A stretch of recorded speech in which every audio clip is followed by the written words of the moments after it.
નમસ્તે વિદ્યાર્થી મિત્રો, હું છું ભાર્ગવ લાઠિયા અને સ્વાગત છે તમારું ફરી પાછું આપણી આ એજ્યુકેશનલ એક્સપર્ટ યુટ્યુબ ચેનલ ઉપર. મિત્રો, આજે આપણે ધોરણ 8માં વિષય ગણિત, જેમાં પ્રકરણ નંબર 2 એક ચલ સુરેખ સમીકરણ, બરાબર, જેના હેતુલક્ષી ટૂંકા પ્રશ્નો આપણે આગળના વિડીયોમાં જોઈ ગયા છે. આજે આપણે એમાં પ્રશ્ન નંબર 4 અને 5ની આજે આપણે વાત કરવાના છે, બરાબર. ચલો મિત્રો, તો પ્રશ્ન નંબર 4 થી શરૂઆત કરીએ. નીચેના સમીકરણોનો ઉકેલ શોધો. સમીકરણનો ઉકેલ આપણને શોધવાનો કીધો છે. તો એમાં પ્રશ્ન નંબર 4માં પહેલું કે 4x + 13 બરાબર 3x + 15. તો મિત્રો, જે આ બાજુના 3x છે એને ડાબી સાઈડ લઈ જાઓ એટલે માઇનસ થશે. તો જો લખ્યું છે 4x - 3 અને આ સાઈડના જે 13 છે એને સામે લઈ જાઓ એટલે એ માઇનસ થશે. તો 15 તો હતા જ, 13 ને બાદ કર્યા -13. તો 4x માંથી 3x બાદ થાય તો ખાલી x વધે અને 15 માંથી 13 બાદ કરો તો કેટલા વધે? 2. તો આપણો આન્સર થઈ જશે x બરાબર 2. ચાલો, બીજો છે 9x - 15 બરાબર 7x + 1. તો એમાંના 7x એને આ સાઈડ લાવો એટલે માઇનસ. તો 9x - 7x બરાબર 15 માઇનસ છે એને સામે લઈ જાઓ તો 1 હતો અને +15. ચલો, 9 માંથી 7 જાય તો કેટલા વધે? તો કે 2x વધશે અને 1 હતો +15 થયા તો 15 ને 1 16 થશે, બરાબર. માટે x ને કરતા બનાવતા 2 સામે ભાગાકારમાં જવા દો તો 16/2 થશે. 8 × 2 = 16 એટલે આપણો જવાબ આવશે 8. ચાલો, એવી રીતના ત્રીજો પ્રશ્ન છે કે ભાઈ x + 18 બરાબર 2x - 7. તો આ બાજુ 2x એને આ સાઈડ લાવો એટલે માઇનસ થશે. તો x - 2x વાળું પદ બન્યું અને 18 ને સામેની સાઈડ લઈ જાઓ તો -7 હતા અને સામે બીજા -18 થયા. x માંથી 2x બાદ કરો એટલે -x વધે અને 18 અને 7 તો કે 25 થાય, પણ માઇનસ સામેથી માઇનસ કેન્સલ એટલે જવાબ x બરાબર 25. બરાબર. તો મિત્રો, સ્ક્રીનશોટ તમારે પાડવો હોય તો પાડી લો લખવા માટે.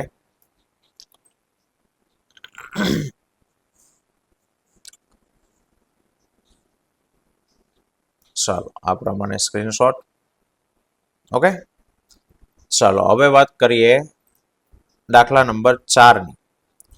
3x + 8 બરાબર 4 - 5x. બધામાં સેમ જ રીત. અહીંયાથી -5x ને ડાબી સાઈડ લઈ જાઓ એટલે પ્લસ થશે. તો 3x + 5x થયું અને 8 ને લઈ જાઓ સામેની સાઈડ ઉપર એટલે માઇનસ પ્લસ છે તો માઇનસ થશે એટલે 4 - 8. ચલો, 5 ને 3 કેટલા થઈ જાય? 8x થઈ જાય અને 4 માંથી -8 બાદ કરો તો -4 આવે. 8 ને સામે છેદમાં મોકલો તો x બરાબર -4/8. 4 × 8 એટલે છેદમાં 2 આવે, ઉપર માઇનસ એટલે x બરાબર -1/2. બરાબર. પાંચમામાં છે 8x + 4 બરાબર 3(x - 1 + 2. ચલો, તો પેલા ડાબી સાઈડનું પદ એમનું એમ રાખીએ. 8x + 4 આ 3 ને અંદર ગુણાકાર આપો તો 3 × x એટલે 3x. માઇનસનું પદ છે તો માઇનસ 3 × 1 તો 3 અને પ્લસ કરીને પાછું 2. હવે તો કે સાહેબ આ 3x ને ડાબી સાઈડ લઈ લો તો 8x - 3 અને આ 4 ને સામે જવા દો તો અહીંયા -3 અને +2 હતા તો વધ્યું કેટલું? -1 વધ્યું અને પ્લસ આ +4 સામે ગયા એટલે -4. તો આ સાઈડ 8 માંથી 3 બાદ કરો તો 5x. પેલી સાઈડ -1 -4 તો -5. 5 સામેથી કેન્સલ કરો અથવા તો છેદમાં મોકલો તો x બરાબર -5/5 એટલે x બરાબર 1. બરાબર. ચાલો, એવી રીતના છઠ્ઠો 3x - 10 બરાબર 5(x - 10). તો પેલા ડાબું પદ એમનું એમ રાખો. જમણી બાજુએ 5 નો અંદર ગુણાકાર કરો તો 5x - 50. 10 × 5 એટલે 50. ચલો, હવે ચલ વાળા એક બાજુ ભેગા કરો અને અચળ પદોને એક સાઈડ લઈ જાઓ. 3x હતા, 5 આ બાજુ આવ્યા એટલે માઇનસ થશે, ઓલી બાજુ -50 હતા, અને આ 10 ને તમે સામે લઈ ગયા એટલે અહીંયા આને 40 લખ્યું, પણ 40 નહીં, અહીંયા કેટલા લખવાના છે? 10 લખવાના છે. ચલો 3 માંથી 5 બાદ કરો તો -2x વધે, અને -50 અને +10 એટલે -40.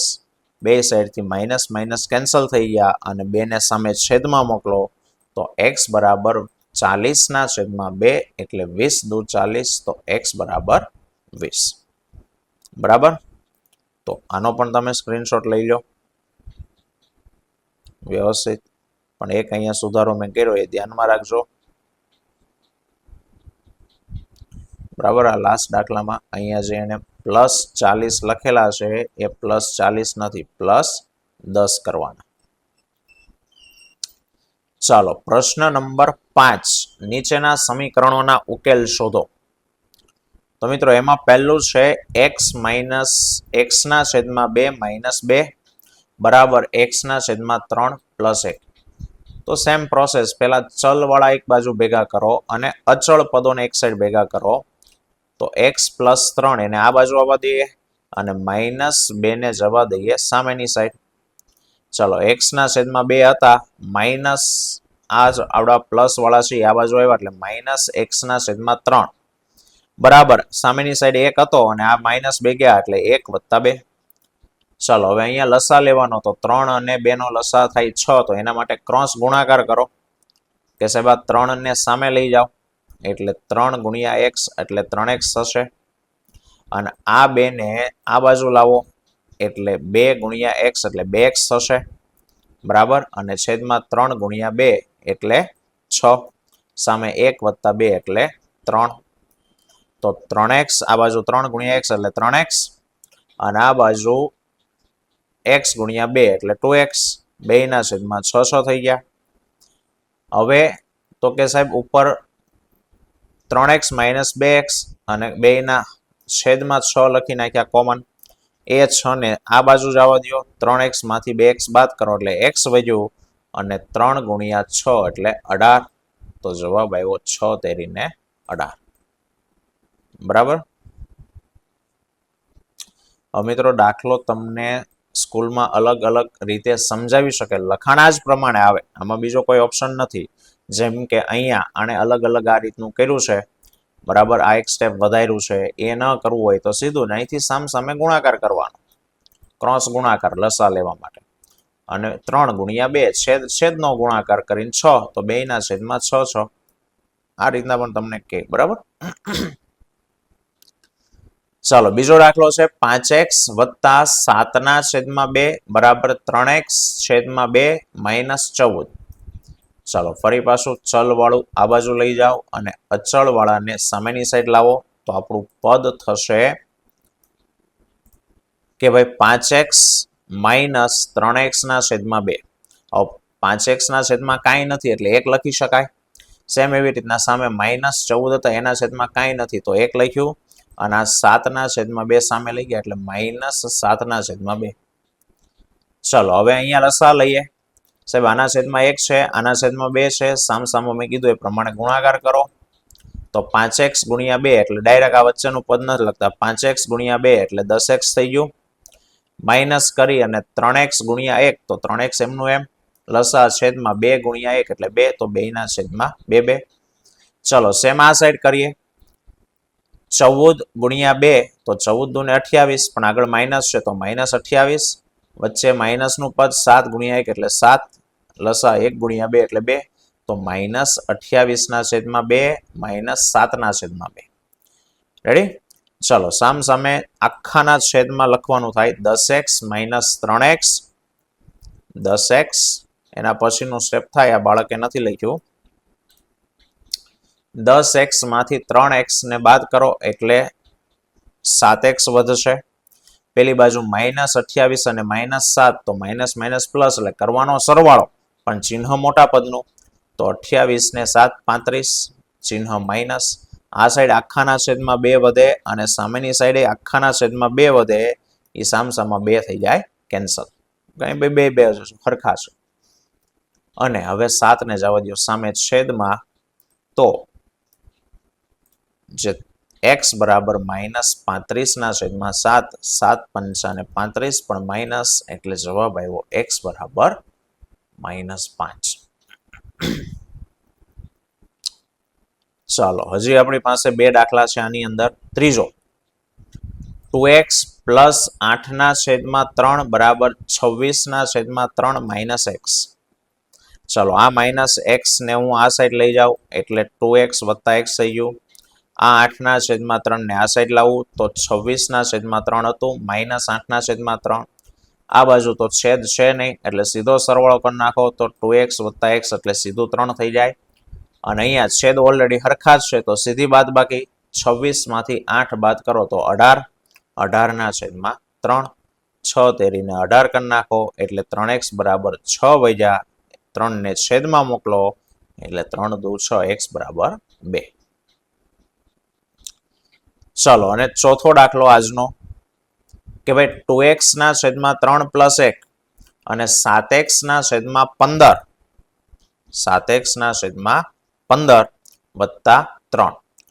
ચલો તો આ વખતે આ પદ એને આ સાઈડ લાવીએ અને 1 ને લઈ જાઓ સામેની સાઈડ. તો આ બાજુ થશે 2x/3 માઇનસ આ પ્લસ હતા આ બાજુ એટલે -7x/15 અને આ પ્લસ 1 ને સામે લઈ જાઓ તો 3 હતા -1. હવે સાહેબ અહીંયા 15 ગુણ્યા 3 એમ નથી કરવાનું, કરી શકાય પણ ગુણાકાર બહુ મોટો થઈ જાય. બરાબર, લસા લઘુત્તમ સામાન્ય નાનામાં નાની સંખ્યા તો સાહેબ 15 એકા 15 થાય ને, અને 3 ના ઘડિયામાં 15 તો આવે જ. કેટલા થાય? 5 તેરીને 15 થાય. તો એક કામ કરું, અહીંયા તો છેદમાં 15 છે જ પણ અહીંયા 15 નથી તો એક કામ કરું, ઉપર અને નીચે બે જગ્યાએ હું કેટલા વડે ગુણું તો છેદમાં 15 થઈ જાય. તો 5 વડે ગુણવાથી થાય ને. બરાબર, ચલો તો એને 5 વડે ગુણું ઉપર નીચે બે જગ્યાએ તો ઉપર 5 વડે ગુણ્યા એટલે 5 ગુણ્યા 2x, છેદમાં 5 વડે ગુણું એટલે 5 ગુણ્યા 3. તો ઉપર નીચે 5 5 તો કેન્સલ થઈ જાય એટલે આપણું પદ તો એનું જ છે, આપણે કોઈ સુધારો કર્યો નથી. -7x/15 એમનું એમ. બરાબર, અને અહીંયા 3 - 1 એટલે થઈ જશે 2. 22 નથી, આ શેકેલું છે 2. ઓકે, ચલો 5 દુ 10x, છેદમાં 5 તેરી 15, -7x/15 એમનું એમ. આ બાજુ 2, છેદ બે બાજુ હરખા છે તો 10 માંથી 7 ને બાદ કરો તો 10x - 7x અને છેદના 15 સામે મોકલી દીધા એટલે 2 ગુણ્યા 15. 10 માંથી 7 બાદ કરો તો 3x થાય અને 15 દુ 30 માટે x બરાબર 30/3 માટે x બરાબર 10. હવે મિત્રો તમને કોઈને એમ થાય કે સાહેબ તો અહીંયા તો તમે કેવી રીતના અલગ લસા લીધો, જેમ કે આ દાખલામાં અહીંયા યાદ કરાવું કે સાહેબ અહીંયા તો તમે અહીંયા હતું અહીંયા x/2 હતું, x/3 હતું, તો અહીંયા તો તમે સામે ક્રોસ ગુણાકાર કરાયો. એ ક્રોસ ગુણાકાર એટલે કરાવ્યો કે અહીંયા 3 પણ તમે છેદમાં ન લખી શકો અને અહીંયા 2 પણ તમે ન કરી શકો. એટલે બેયનો ગુણાકાર, છેદનો બેયનો ગુણાકાર કરો કોમન, કે 3 દુ 6, 2 ના ઘડિયામાં 3 નો આવે, 3 ના ઘડિયામાં 2 પણ ના આવે. તો બેયનો એવો ઘડિયો કે એમાં કોઈ કોમન સંખ્યા આવતી હોય તો 6. અને એટલે સાહેબ આને સામે ઉપર ગુણ્યા એટલે 3 ગુણ્યા x, આને આ બાજુ ગુણ્યા એટલે 2 ગુણ્યા x અને છેદમાં 2 નો ગુણાકાર. પણ આ સાઈડ તમને અહીંયા 15 આપેલા જ હતા તો 15 તેરી 45 લસા થાય, ખોટું નથી, પણ આંકડો મોટો થઈ જાય, ગુણાકાર મોટો કરવો પડે, જવાબ સેમ જ આવે. ઠીક છે, તો આ હતો આજનો આપણો ટોપિક. આવતા વિડીયોમાં ફરી પાછા મળીશું બાકીના 2 પ્રશ્નો સાથે. ત્યાં સુધી જય હિન્દ, જય ભારત.